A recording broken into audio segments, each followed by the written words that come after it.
In today's video, we're going to take a look at frontman Sebastian Bach's most controversial moments during his time with Skid Row in the late 80s and early 90s. In 1989, Skid Row was on tour opening for Aerosmith following the release of their self-titled debut record. It was at a December 27, 1989 show in Springfield, Massachusetts that MTV aired footage of Bach being struck by a bottle thrown from a member of the audience. Bach, obviously agitated, picked up the bottle, throwing it back into the crowd and jumping into the audience, as well as fighting a fan who he thought had thrown the bottle. The performance would be shot by a fan in attendance who would send his bootleg clip to MTV while remaining anonymous. Here's a clip of what went down.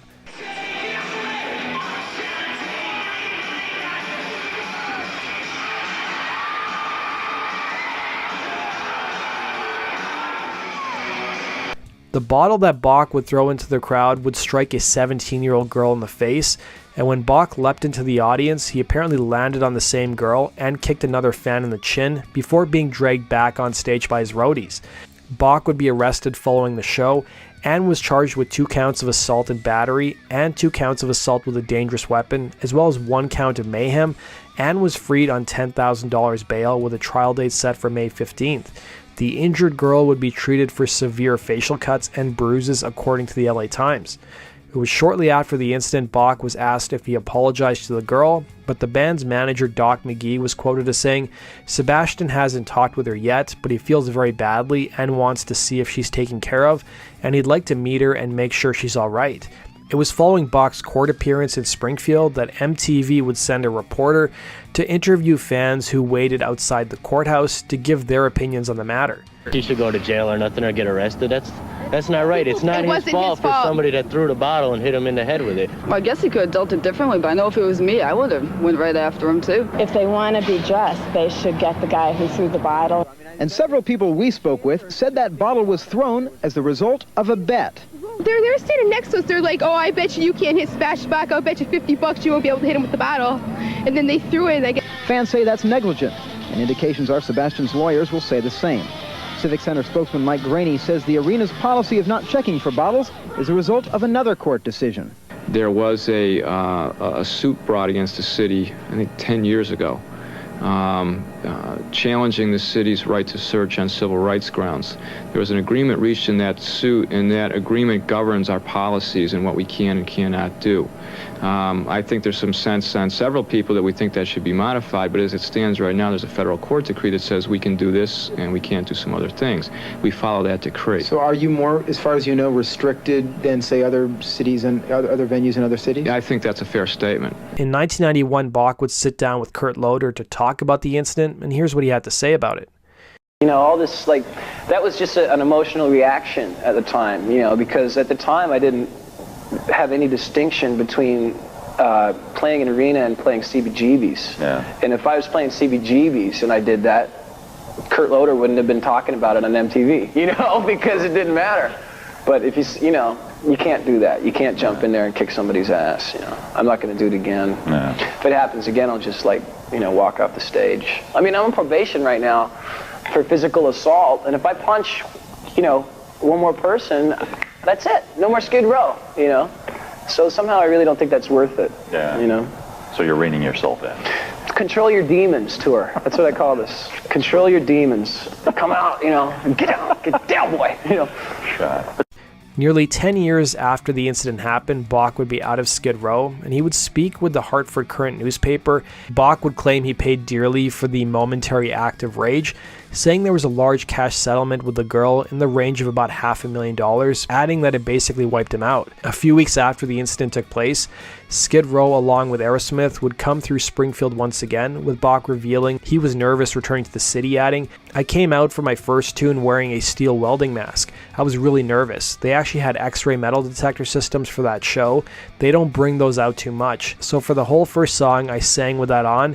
It got a little hot though, and I took it off. The show would end up going off without any incidents." It was during the early 90s Skid Row toured alongside Soundgarden and Pantera, and at a show at London's Docklands Arena, Bach would drop his pants in front of the crowd and wiped his ass with a copy of the Daily Star. Then in August of 1991, Skid Row opened for Guns N' Roses at Wembley Stadium, and the local city council demanded that Skid Row not perform their song Get the Otherwise, they'd risk a lifetime ban and jail time. Bach would take to the stage, reading the city council's letter to nearly 100,000 fans, and proceeded to perform the song. It resulted in Skid Row being banned from the borough, and bassist Rachel Bolan would tell Loudersound, "That type of post-toughness was so dumb. How did a kid that went to prep school end up such a rebel?" he would ask. One of Bach's most controversial moments would involve him wearing a t-shirt that I probably can't say on YouTube because of its rules, but you guys can probably search it, or if you guys are watching this, you probably know what shirt I'm referring to. One of the biggest controversies involving Sebastian Bach would involve an anti-gay shirt he was photographed wearing backstage at a gig. Bassist Rachel Bolan would tell Loudersound, "Some kid had given it to him up in Winnipeg and he put it on when we were in Los Angeles. I distinctly remember telling him I wouldn't wear that if I were you, but he did it anyway. By that point, the stupid he was doing was almost becoming sociopathic. He seemed to feel that he was above all rules and regulations." Bach would be photographed wearing the shirt backstage by a heavy metal magazine who published the photo. The LA Times would interview Danny Goldberg, who managed Belinda Carlisle at the time, and would later go on to manage Nirvana, who told the paper, "Now I know what it feels like to be a Frank Sinatra fan. I thought Skid Row's 18 in Life was a terrific song, but I could never condone Sebastian's bigoted anti-gay remarks.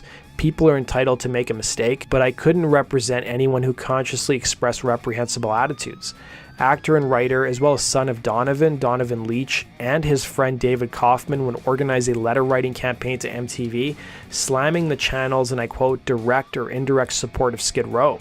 MTV would end up issuing a statement at the time that read, "We've never stepped away from a story, whether it's controversial remarks by Bach, members of Public Enemy, Guns N' Roses, or Andrew Dice Clay. Our news department has always done a good job of questioning these artists about their points of view, but we haven't taken Skid Row's videos off the air any more than we would Public Enemy's videos off the air. It's obviously a difficult situation, but should we stop playing James Brown's videos because he's in jail, or Bruce Springsteen's videos because he's left his wife? Sebastian Bach is still hot. He's playing music our audience wants to hear.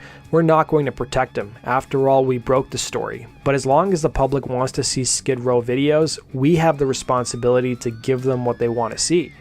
Bach years later would give his version of events telling Metal Hammer, "I never usually talk about this, but I read so much misinformation about it that I'm going to set the record straight.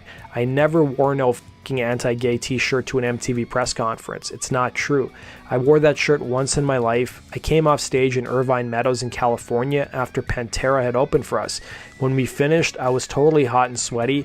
The guys from LA Guns were all backstage, so I said, give me a f***ing shirt to put on. Jerry Miller from Metal Edge magazine is there asking for a picture of all of us, so I just pick up this hideous shirt that some fan had thrown up on stage and put it on. We all knew it was the worst shirt of all time. It wasn't some campaign that I went on." Kurt Loder of MTV would end up speaking out against the shirt and would be quoted as saying, "In the land of homophobia, if Axl Rose owns the restaurant and Public Enemy or the diners, we have a new busboy," referring to Bach. Bach would end up giving a half-hearted apology, initially appearing on MTV, as you can see here. Right here, it's an exclusive. Here it is. The shirt that I was wearing, as you might know, says AIDS. It's like the Raid logo. It's the Raid, you know, Raid. This is pretty harsh. It's the Raid logo on a t-shirt, right? Only instead, and you know on the Raid logo it says kills bugs dead underneath it. Well, this says AIDS. And I said, what's wrong with killing little bundles of wood? No, anyway, nobody gets it, my jokes. A kid threw it up on stage. I put it on. And all these people got mad at me, but let me just state this. Here's my statement. I do not know, condone, comprehend, or understand homosexuality in any way, shape, form, or whatever. Size. But I do understand that it is not cool to make fun of death, and the loss of a personal friend or loved one is not funny in any way. My grandma died of cancer. And if some moron went around wearing a t-shirt that said cancer kills grandma's dead under it, I'd be offended. But I'd also think it was kind of a funny shirt, but I would be offended. So there's my statement. Thank you. Mr. Sensitivity, Sebastian Bach. It wasn't too long after that he'd appear on Kurt Loder's MTV program, Famous Last Words, and was asked by the host about the shirt. It won't seem, you won't believe this probably, but at the time, I swear, I did not know that anybody gave a flying whatever what it said on my chest. You know what I mean? That was like the introduction into responsibility for me. Yeah. And you know, Actually, it really hit home because one of my friends is a homosexual in New York, and a really, really good friend. Yeah. And he just let me know exactly what it meant to him, that shirt, and I felt like, you know, Fred Flintstone in Mr. Slade's office. Shaking down in the chair. What, did he call you up and explain that? Like, no, this is he really got bad? me backstage, and he was mad. Yeah. You know, and he had every right to be, because a lot of his friends died, and that's not cool making fun of that. Yeah. You know. Where did the shirt come from? So, it was thrown to me on stage. I didn't even know what it said. I put it on, and it was like, it's sort of, you know. So it doesn't represent your sympathies along. No, I mean that's, you know, there's nothing funny about death. No.